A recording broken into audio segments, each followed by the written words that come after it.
Hi, I'm Trevor Haskett. I'm a Senior Technical Director at Motioneering, and I'm going to speak a little bit about dampers and damping and motion control in structures. Structures move.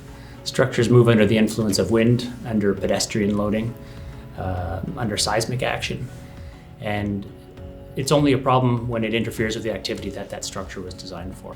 But occasionally they do. And as we build more daring structures, use more aggressive construction techniques and higher tech materials, we're finding that they tend to move more, and this does begin to impact on our intended use of those structures.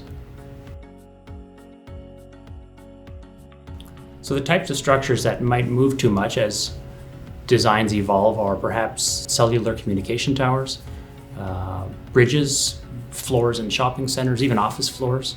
High-rise buildings have been, I think, a market that draws a lot of the public's attention because, tall towers are very interesting. Tall towers also tend to move around in the wind.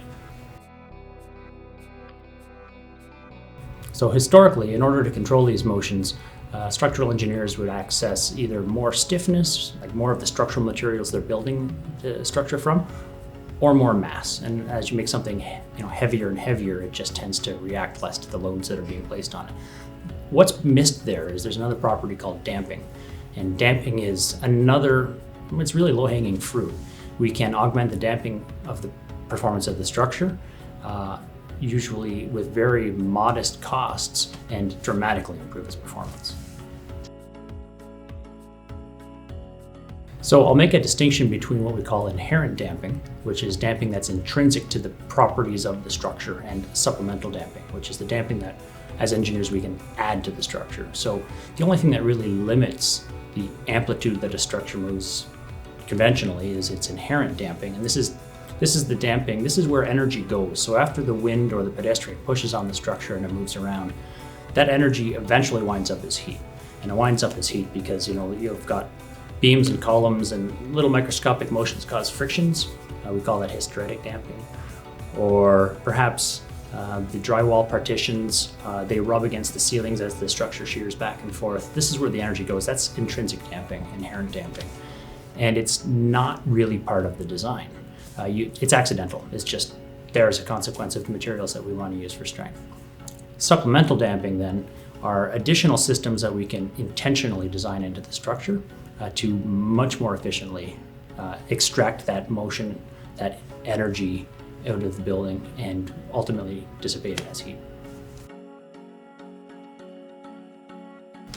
So there are a variety of damping systems that are finding common use in high-rise buildings or long-span bridges. We generally call them tuned dampers. They're in a family of dampers that they have some properties. They have an amount of mass. It's perhaps 1 or 2% of the structural mass. They have a natural frequency just like the structure has, and then they also have a designed amount of damping within themselves.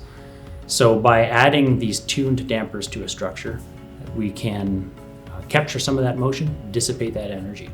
So we can have solid, heavy objects like tuned mass dampers. These would be big boxes, big structural steel boxes full of ballast that move around in the structure.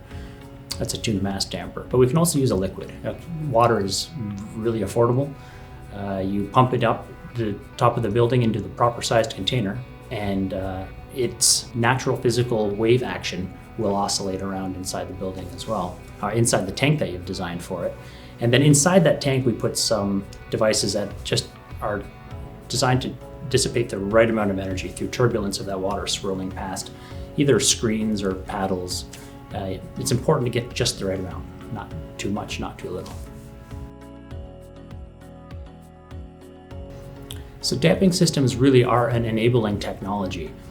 We say that because with the daring heights that buildings are going to these days, they're just not economical to add enough steel, add enough concrete to control their movement to a point where occupant comfort is not impacted in a strong wind event. There are other benefits too, controlling elevator cable sway, or maybe perhaps creaking and groaning in the structure.